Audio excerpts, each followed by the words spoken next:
नमस्कार प्रेक्षकांनो, घरोघरी मातीच्या चुली या मालिकेच्या येणाऱ्या भागामध्ये जबरदस्त असा ट्विस्ट येणार आहे।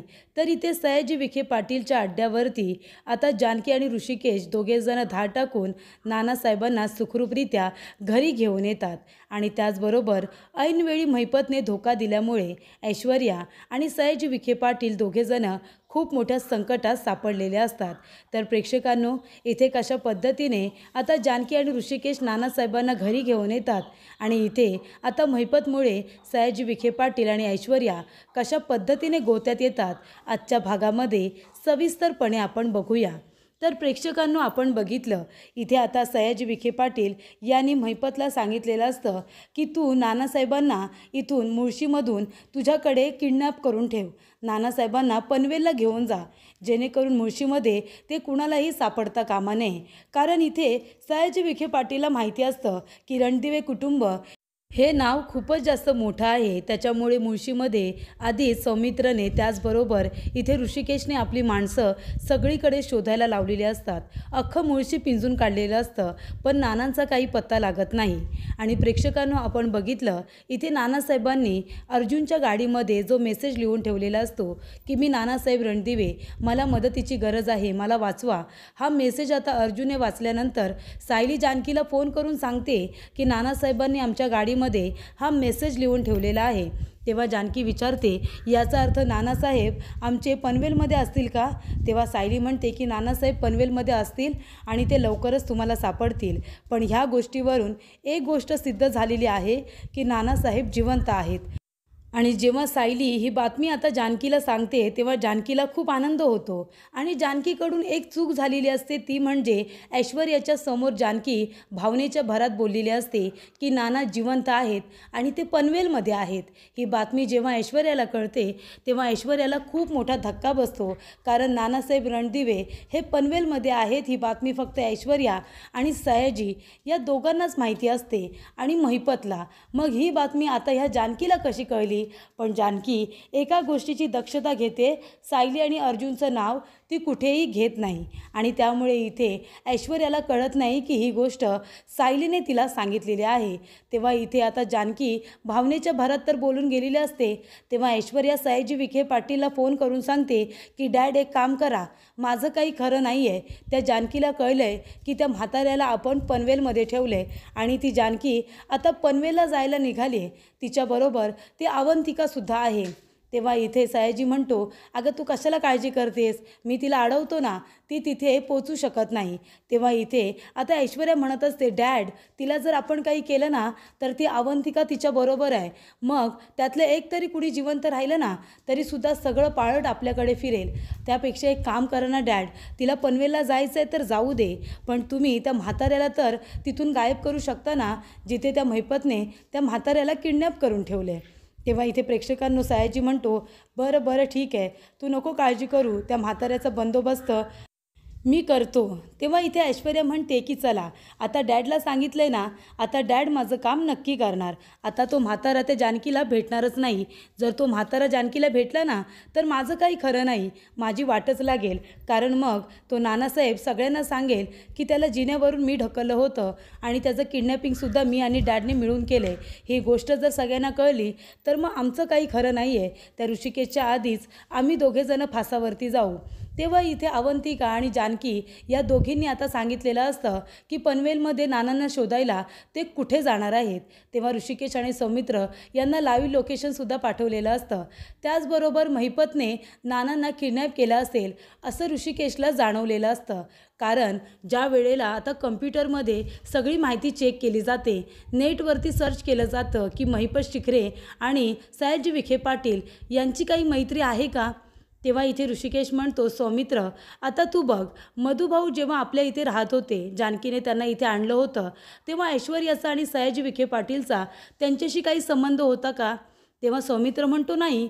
तेव्हा इथे आता जानकीने जेव्हा मधुभाऊंना इथे आणून ठेवलं तेव्हा ही गोष्ट ऐश्वर्याला कळली आणि ऐश्वर्याने तिच्या डॅडला सांगितलं की या मधुकर पाटलाला इथून किडनॅप करायला हवं आहे।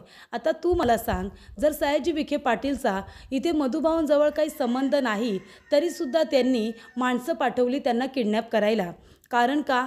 तर महिपतच्या सांगण्यावरून त्यांनी हे केलंच असेल ना. मग सयाजीच्या सांगण्यावरून महिपत नानासाहेबांना किडनॅप का नाही करणार. आणि त्याच्यामध्ये आता नेटवरती सर्च केल्यानंतर एक महत्त्वाची गोष्ट समोर आलेली असते आणि ती गोष्ट म्हणजे सयाजी विखे पाटील आणि इथे महिपत शिखरे हे दोघेजण मित्र आहेत. एका जमिनीमध्ये त्या दोघांनी सोबत इन्व्हेस्टमेंट केली होती आणि त्या दोघांनी एक बिझनेससुद्धा सुरू केला होता आणि त्या दोघांची मैत्री खूप वर्षांपूर्वीची आहे ही माहिती त्यांना मिळालेली असते. तेव्हा ऋषिकेश म्हणतो, तू काही म्हण सौमित्र, पण नानांच्या किडनॅपिंगच्या मागे महिपतचा सुद्धा हात आहे. महिपतनेच नानांना पनवेलला घेऊन गेलाय आणि त्याचे आजूबाजूला कुठे गोडाऊन आहेत का ते सुद्धा बघ. तेव्हा इथे सौमित्र चेक करतो तर इथे आता पार्किंग जिथे असते तिथून 20 मिनिटाच्या अंतरावरती महिपतचं एक गोडाऊन असतं आणि तिथलं लोकेशन इथे आता सौमित्रने जानकी आणि अवंतिका यांना पाठवलेलं असतं. त्यामुळे जानकी त्या लोकेशनपर्यंत बरोबर पोहोचते आणि ती नानांना बाहेरून आवाज देते. तेव्हा नानांच्या तोंडाला पट्टी असल्यामुळे ते आता इथे नीट आवाज देऊ शकत नसतात, पण तरीसुद्धा ते आतून तिला आवाज देण्याचा प्रयत्न करत असतात. बाहेर जानकीला कळावं की आतमध्ये नानासाहेब आहेत म्हणून ते तिथल्या छोट्या टेबलला लाथ मारतात, जेणेकरून त्याच्यावरती जे काचेचं ग्लास असतं ते सुद्धा खाली पडतं आणि ते फुटतं. पण प्रेक्षकांना तोपर्यंत सयाजीचा निरोप त्याच्या माणसांपर्यंत पोहोचलेला असतो आणि जेव्हा इथे आता जानकी आणि अवंतिका दोघीजणी नानांना तिथून बाहेर काढायला जातात तेव्हा ते लॉक त्या दोघीजणी फोडतात आणि आतमध्ये जातात. आतमध्ये गेल्यानंतर नानांना ते लोक खुर्चीसकट तिथून उचलून बाजूला घेऊन जातात. तेव्हा इथे जानकी आणि अवंतिका सगळीकडे नानांना आवाज देत असतात. पण प्रेक्षकांनो, जरी तिथे जानकीला नाना सापडले नसले तरीसुद्धा नानांच्या हातामध्ये जो दोरा असतो तो लाल पिवळा रंगाचा दोरा तो तिथे जानकीला सापडलेला असतो आणि जानकी म्हणते की अवंतिका, हा तोच दोरा आहे जो मंदिरामधून मी आणून नानांच्या हातामध्ये बांधला होता. तेव्हा अवंतिका म्हणते, याचा अर्थ आपले नाना इथेच होते का. तेव्हा जानकी म्हणते, हो अवंतिका, मला माहिती आहे, माझं अंतर्मन मला सांगते की आपले नाना इथेच होते. आपले नाना जिवंत आहेत, त्यांना आत्ताच कुणीतरी इथून गायब केलं आहे. आपल्याला इथले रस्ते माहिती नाही आहेत, नाहीतर आपण आपल्या नानांना आत्ताच शोधून काढलं असतं. पण कुठे ना कुठेतरी का होईना पण आपले नाना जिवंत आहेत हे मात्र नक्की. त्यामुळे इथे सयाजी विखे पाटीलने आपल्या गुंड माणसांना तिथे पाठवलेलं असतं आणि त्या नानासाहेबांना तिथून गायब करायला सांगितलेलं असतं. पण आता खूपच गोत्यामध्ये सयाजी विखे पाटील येतो आणि ऐश्वर्यासुद्धा गोत्यात आलेली असते. कारण आता एक गोडाऊन तर जानकी आणि अवंतिकाला सापडलेलं असतं. सयाजी विखे पाटीलने आता महिपतला फोन केलेला असतो. तो महिपतला म्हणत असतो, अरे ती जानकी आणि अवंतिका तुझ्या गोडाऊनपर्यंत पोचले रे पनवेलमधल्या, आता कुठे ठेवायचं या म्हाताऱ्याला. तेव्हा महिपत म्हणतो, काय रे तुला काय वाटतं सयाजी, म्हणजे आता त्या म्हाताऱ्याला एका गोडाऊनमध्ये मी ठेवलं आणि ती बातमी त्या जानकीपर्यंत पोचली, ती एका गोडाऊनपर्यंत पोचली, आता दुसऱ्या गोडाऊनपर्यंत पोचायला तिला वेळ लागणार आहे का. आणि एक गोष्ट तू मला सांग, मी तुझी मदत का करू. माझी मुलगी जेलमध्ये आहे. मी तुला सांगितलं होतं की त्या मधुकर पाटलाला ठार तरी मारून टाक, नाहीतर त्याला किडनॅप करून ठेव आणि माझ्याकडे घेऊन ये. पण त्यातलं तू काहीच केलं नाहीस. ना त्याला ठार मारलंस, ना त्याला किडनॅप केलंस, की ना त्याला माझ्याकडे घेऊन आलास. मग मी तुझी मदत का करायची आहे. माझी मुलगी जशी जेलमध्ये गेली आहे ना, तशी तुझी मुलगीसुद्धा जेलमध्ये जाऊ दे, मग तुला कळेल कामाचं गांभीर्य. एखाद्या मित्राने जर आपल्याकडे इथे आता मैत्रीच्या नात्याने काही मदत मागितली तर ती आपण कशी केली पाहिजे ना, हे तुला कळतच नाही. तुझ्या एका फोनवरती जर मी त्या म्हाताऱ्याला गायब करू शकतो आणि माझ्या गोडाऊनमध्ये आणू शकतो, तर तू माझ्यासाठी एवढं करू नाही शकत का. अरे दोस्ती यारीमध्ये एकमेकांसाठी जीव दिला जातो, पण इथे तर तू फक्त स्वार्थाचा विचार करतोयस. तुझ्या मुलीला वाचवण्यासाठी तू माझ्या मुलीला मृत्यूच्या दारात पाठवलंस आणि आता तुला काय वाटतं मी तुझी मदत करायची का. मी तुझी अजिबात मदत करणार नाही आहे. त्या नानासाहेब रणदिवेबरोबर माझा काही संबंध नाही आहे आणि आधीच एक गोष्ट मी तुला सांगतो, माझ्यावरती खूप गुन्हे दाखल आहेत आणि आता माझ्या मुलीला जेलमध्ये पाठवल्यानंतर तो ॲडव्होकेट अर्जुन सुभेदार आहे ना, तो आता माझ्या पाठीमागे पडलाय.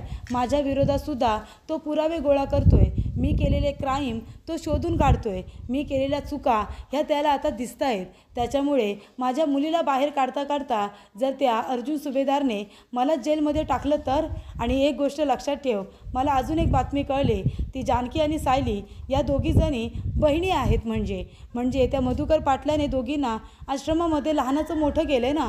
मग जर तो अर्जुन आपल्या बायकोच्या बापाला वाचवण्यासाठी तो जर माझ्या मुलीला जेलमध्ये टाकू शकतो तर आपल्या मित्राच्या वडिलांना वाचवण्यासाठी सुद्धा तो वाटेल ते करू शकतो. आणि जर माझ्याकडून काही चूक झाली आणि त्याला कळलं की माझ्यामुळे या नानासाहेब रणदिवेचा जीव गेला आहे, तर तो अजून एक गुन्हा माझ्याविरुद्ध दाखल करेल आणि मला कोर्टामध्ये खेचेल. कळते का तुला? अजून मला माझ्यावरती गुन्हे दाखल करायचे नाही आहेत. आता मला स्वतःला बाहेर राहायचं आहे, तरच मी माझ्या मुलीला बाहेर काढू शकतो त्या जेलमधून. तुझ्या नादाला लागून मी सुद्धा काही जेलमध्ये जाऊन बसू का? असं सुद्धा इथे आता महिपत म्हणतो. तेव्हा सयाजी म्हणतो, अरे थोड्या दिवसांचा तर प्रश्न आहे ना, तू त्याला त्याच्या दुसऱ्या गोडाऊनमध्ये ठेवू शकतोस रे. तेव्हा महिपत म्हणतो की अजिबात नाही. तेव्हा इथे सयाजी म्हणतो, मग एक काम कर ना, त्या म्हाताऱ्याचा काटा काढ ना एकदाच, त्याला मारून टाक. तेव्हा महिपत म्हणतो, त्याला मारून टाकल्यानंतर तो ऋषिकेश, त्याचा मुलगा आणि हा अर्जुन सुभेदार मला जिवंत सोडणार आहेत का? आणि माझा आणि त्याचा काय वैर नाही आहे, माझा आणि त्याचा जर काही संबंधच नाही आहे, तर मी हे सगळं का करू? हे बघ, मी असं काहीही करणार नाही आहे. आणि मी दिला ना शब्द तुला की मी काही करणार नाही म्हणजे नाही. आतापर्यंत मी तुझी खूप मदत केली, पण यापुढे मी अजिबात मदत करणार नाही आहे. थोड्या दिवसांचा प्रश्न होता, त्याला मी माझ्या गोडाऊनमध्ये ठेवलं आणि त्या जानकीला कळलंसुद्धा की हा गोडाऊन माझा आहे. तिने जर माझ्या विरोधात कंप्लेंट केली आणि सांगितलं की तिच्या सासऱ्यांना माझ्या गोडाऊनमध्ये किडनॅप करून ठेवलं होतं, तर मी गोत्यात येईन ना. माझा धंदा पाणी बंद करून ठेवशील, मी का तुला मदत करू? म्हणजे स्वतः उद्ध्वस्त होऊ आणि तुझी आणि तुझ्या मुलीची मदत करू का मी? तुम्ही दोघेजण माझी मदत केलीत का? तुझी मुलगी फक्त तिला स्वतःला वाचवण्याचे प्रयत्न करते. अरे पण माझ्या मुलीला वाचवण्यासाठी मी एकटाच प्रयत्न करतोय. पण आता नाही. तू एक काम कर, ह्या नानासाहेब रणदिवेला तू कुठेही घेऊन जा, पण आता पनवेलमध्ये त्याला ठेवायचा नाही. तेव्हा इथे सयाजी म्हणतो, अरे मी मुळशीत नाही आणू शकत बाबा. मुळशीमध्ये आणल्यानंतर तो आहे ना, तो ऋषिकेश, तो कुठूनही शोधून काढेल आपल्या वडिलांना. तेव्हा इथे महिपत म्हणतो, पण आता मी पण रिस्क घेणार नाही आहे. मी 113% तुला सांगतोय, जर तू ह्या माणसाला इथून घेऊन गेला नाहीस ना, तर बघ, मी तुला पण सोडणार नाही आणि तुझ्या मुलीलासुद्धा सोडणार नाही. मला माझ्या आता पाठीमागे कुठलंही लचाण नको आहे. आता ह्या नानासाहेबाला घेऊन जा, नाहीतर त्या अर्जुन सुभेदाराला कळलं ना की मी माझ्या कुठल्या तरी गोडाऊनमध्ये एका म्हाताऱ्याला लपून ठेवलं आहे, ही बातमी जर त्याला सापडली तर तो माझ्या विरोधामध्ये कंप्लेंट करेल आणि माझ्याकडे अरेस्ट करायला पोलीस पाठवेल. आणि मला आता एकसुद्धा चान्स द्यायचा नाही आहे त्याला मला अरेस्ट करण्याचा. जर मी जेलात गेलो तर माझ्या मुलीला कोण बाहेर काढणार? तेव्हा इथे महिपत म्हणतो की सयाजी, लवकरात लवकर या म्हाताऱ्याला पनवेलमध्ये घेऊन जा, नाहीतर मी त्याला सोडून देईन. मी त्याला गाडीला बसवेन आणि म्हणेल की जा म्हणून मुळशीमध्ये. सांगू का? सोडू का मी त्याला? नाहीतर मी त्याला घरपर्यंत आणून सोडतो त्याच्या, मग तर चालेल. तेव्हा इथे सयाजी म्हणतो, अरे महिपत असं काय करतोयस तू? त्या मधुकर पाटलाला पकडलं नाही म्हणून तू आता एवढ्या वर्षाची मैत्री तोडायला निघालेस का? तेव्हा महिपत म्हणतो, तुझ्यासाठी तो मधुकर पाटील महत्त्वाचा नसेल, जसा तुझ्यासाठी हे नानासाहेब रणदिवे महत्त्वाचे आहेत ना, तसं माझ्यासाठी तो मधुकर पाटील महत्त्वाचा होता. आणि तुझ्यामुळे मला त्याचा अजून पत्ता लागलेला नाही आहे. त्याच्यामुळे आता तू एक काम करायचं, ह्या म्हाताऱ्याला इथून घेऊन जायचं कुठेही, माझ्या इथे पनवेलमध्ये अजिबात ठेवायचं नाही. आणि जर तू इथून त्याला घेऊन गेला नाहीस ना, तर मी त्याला सुखरूपरित्या त्याच्या घरी सोडतोय आणि तुझं नावसुद्धा सांगायला सांगतोय. चालेल का? तेव्हा इथे सयाजी घाबरतो आणि म्हणतो की तू एक काम कर, तू तुझ्या माणसांना त्या नानासाहेबाला घेऊन मुळशीमध्ये पाठव. माझे जिथे गोडाऊन आहेत ना, तिथे मी त्याला काही दिवसांसाठी किडनॅप करून ठेवतो आणि नंतर त्याचा मी काटा काढतो. तेव्हा इकडे प्रेक्षकांनो, आता महिपतने सांगितलेलं असतं की मी नानासाहेबांना सोडून देईल, मग ते बरोबर मुळशीमध्ये येतील आणि तुझा खरा चेहरा सगळ्यांना सांगतील, मग तर चालेल का? तेव्हा सयाजी घाबरतो आणि म्हणतो, असं काही करू नको बाबा. त्या नानाला जर काही झालं ना, तर आधीच त्या ऋषिकेशला माझ्यावरती संशय आहे आणि जर तो खरोखर मेला ही बातमी जर त्याला कळली तर तो स्वतः पण फाशीवरती जाईल, पण मला आणि माझ्या मुलीला ठार मारूनच तो फासावरती जाईल, याचीसुद्धा पक्की खात्री त्या सयाजीला असते. कारण नुसता संशय आलेला असतो तर ऋषिकेश त्याला मारायला गेलेला असतो आणि जर खात्री पटली तर माझं काही खरं नाही हे सुद्धा सयाजीला माहिती असतं.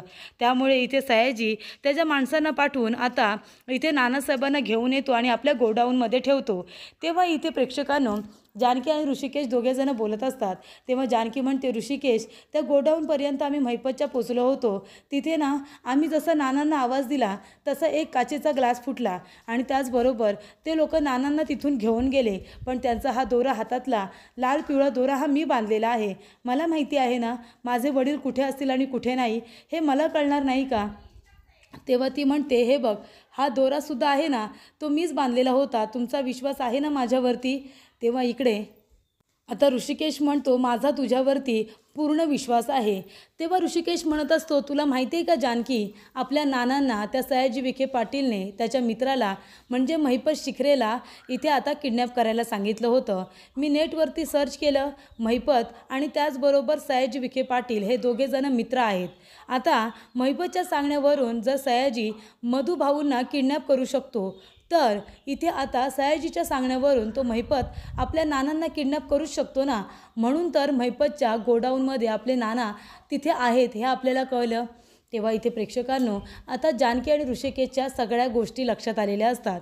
तेव्हा इथे आता ऋषिकेश म्हणत असतो की त्या महिपतने सयाजीला सांगितलं होतं, म्हणजे ऐश्वर्याने जेव्हा बघितलं की मधुभाऊंना तू तिथे आउट हाऊसमध्ये ठेवलेस, ती बातमी तिने सयाजी विखे पाटीलला सांगितली आणि मग सयाजीने मधुभाऊंना किडनॅप करण्यासाठी ती माणसं पाठवली होती. पण मधुभाऊंना आपण वाचवलं आणि आता ते सुखरूपरित्या एका ठिकाणी आहेत. पण मात्र इथे आता मधुभाऊ सयाजीच्या हातातून सुटल्यानंतर महिपत त्याच्यावरती रागवला असेल आणि आता एका गोडाऊनमध्ये महिपतने नानांना ठेवलं होतं, पण आता तो दुसऱ्या कुठल्याही गोडाऊनमध्ये नानांना ठेवणार नाही, मला माहिती आहे. कारण त्या दोघांमध्ये छोटंसं जरी भांडण झालंच असेल, कारण इथे महिपतने सयाजीची मदत केली पण सयाजीने महिपतची मदत केलेली नाही आहे. त्याच्यामुळे त्यांच्यामध्ये अनबन झालीच असेल, कारण महिपतला काही करून आपल्या मुलीला जेलातून बाहेर काढायचं आहे आणि इथे मधुभाऊच आता जर हाती लागलेले नाही आहेत तर ती साक्षी जेलमधून बाहेर कशी पडणार. आणि इथे महिपत आता या सयाजीवरती रागवला असेल, त्याच्यामुळे तो काही करून आता नानासाहेबांना त्याच्या कुठल्याही गोडाऊनमध्ये पनवेलमध्ये ठेवणार नाही. त्याच्यामुळे आता सयाजीकडे दुसरा कुठलाही पर्याय नाही आहे. त्याच्याकडे एकच पर्याय की तो नानांना मुळशीमध्ये परत घेऊन येणार आणि एकदा का नाना मुळशीमध्ये परत आले की मी आहेच. मग अख्खी मुळशी पिंजून काढायला लागली ना तरीसुद्धा चालेल, पण मी नानांना शोधून काढणारच. आणि इथे ऋषिकेश म्हणत असतो की मी मुळशीच्या बाहेर जाऊ शकत नाही, पण मुळशीमध्ये तर मी फिरू शकतो ना, तेव्हा मी नानांना शोधून काढेन. आणि प्रेक्षकांनो, तसंच होतं. इथे महिपतने स्पष्टपणे सांगितलेलं असतं की आता नानासाहेब रणदिवे यांना मी किडनॅप करून ठेवणार नाही, त्याच्यामुळे लवकरात लवकर इथून घेऊन जा. तेव्हा इथे आता नानासाहेबांना घेऊन जायला सांगितल्यानंतर आता सयाजीकडे दुसरा कुठलाच पर्याय उरत नाही आणि ते नानांना मुळशीमध्ये घेऊन येतात. आणि जेव्हा नाना मुळशीमध्ये येतात तेव्हा सौमित्रने आपली माणसं इकडे तिकडे आता माहिती काढायला पसरवलेली असतात. ऋषिकेशने आपली माणसं कामाला लावलेली असतात आणि इथे आता ऋषिकेश आणि सौमित्र यांना चाहू लागते की नाना मुळशीमध्ये आलेले आहेत आणि इथे सयाजी विखे पाटीलवरती सगळ्या माणसांनी नजर ठेवलेली असते. आणि जेव्हा इथे नानासाहेब एका गोडाऊनमध्ये त्यांना किडनॅप करून ठेवलं जातं, तेव्हा इथे ऋषिकेश, सौमित्र, त्याचबरोबर अवंतिका, जानकी सगळेजण मिळून आता त्या ठिकाणी जातात आणि जिथे सयाजीचं गोडाऊन आहे त्याबद्दल ऋषिकेशला माहिती असते आणि त्यामुळे तिथे गेल्यानंतर पोलिसांच्या मदतीने पूर्ण गोडाऊनला घेराव घातला जातो आणि त्या गुंड लोकांना मारून नानासाहेबांना सुखरूपरित्या तिथून बाहेर काढलं जातं आणि घरी आणलं जातं. तेव्हा इथे प्रेक्षकांनो, आता पोलिसांची सुद्धा खात्री पटलेली असते की नानासाहेब जिवंत आहेत आणि इथे ऋषिकेशवरती खोटे आरोप करण्यात आलेले आहेत आणि त्यामुळे इथे ऐनवेळी महिपतने दगा दिल्यानंतर इथे आता सयाजी विखे पाटील आणि ऐश्वर्या दोघेही जण गोत्यात आलेले असतात. कारण त्यांना नानासाहेबांना आता लपून ठेवण्यासाठी पनवेलमध्ये कुठेही जागा नसते, कारण पनवेलमध्ये महिपत त्यांच्या ओळखीचा माणूस असतो, पण त्यानेसुद्धा आता त्यांना फसवलेलं असतं, दगा दिलेला असतो. त्यामुळे इथे आता सयाजीकडे पर्याय उरत नाही, म्हणून तो नानांना पुन्हा मुळशीमध्ये घेऊन येतो आणि मुळशीमध्ये आणल्यानंतर इथे रणदिवे कुटुंब जाऊन नानासाहेबांना सुखरूपरित्या घरी घेऊन येतात. तेव्हा इथे ऐश्वर्या आणि सयाजी दोघेजण तोंडावरती पडतात, कारण इथे आता नानासाहेब जिवंत आहेत आणि त्यांना सयाजीने किडनॅप करून ठेवलं होतं. ही बातमी पोलिसांना कळल्यानंतर पोलीस जातात आणि सयाजीला अरेस्ट करतात, कारण नानासाहेबांनी कबुली जबाब दिलेला असतो की मला किडनॅप करणारी व्यक्ती ऐश्वर्या, सयाजी विखे पाटील आणि महिपत शिखरे हे तिघेजण होते. त्यामुळे इथे आता कबुली जबाब मिळाल्यानंतर तिन्ही गुन्हेगार समोर आलेले असतात आणि इथे ऋषिकेशवरती जे खुनाचे खोटे आरोप करण्यात आलेले असतात ते सुद्धा त्याला फसवण्यासाठी करण्यात आलेले असतात, हे आता सगळ्यांच्या समोर येतं. त्यामुळे सारंग, शर्वरी दोघेही जण तोंडावरती पडतात आणि पुन्हा एकदा इथे जानकीने घरची चांगली सून असल्याचे जे कर्तव्य आहे ते पार पाडलेले असतात. तिने आपल्या सासऱ्यांना, तिने आपल्या वडिलांना पुन्हा एकदा सुखरूपरित्या घरी आणलेलं असतं. पुन्हा एकदा तिचा विश्वास जिंकलेला असतो. त्याचबरोबर ऋषिकेशचा विश्वास जिंकलेला असतो. आणि इथे ऐश्वर्याने जे काही वाईट साईड घाणेरडे आरोप जानकी आणि ऋषिकेशवरती केलेले असतात, नानासाहेब सुखरूपरित्या घरी परत आल्यानंतर जे काही तिने आरोप केलेले असतात ते सगळे आरोप कसे खोटे आहेत हे सुद्धा नानासाहेबांनी आता सगळ्यांना सांगितलेलं असतं. आणि त्यांनी पुन्हा एकदा ऋषिकेश आणि जानकी हे दोघेजण निर्दोष आहेत हे सगळ्यांना सांगून त्या दोघांचं भरभरून कौतुक केलेलं असतं.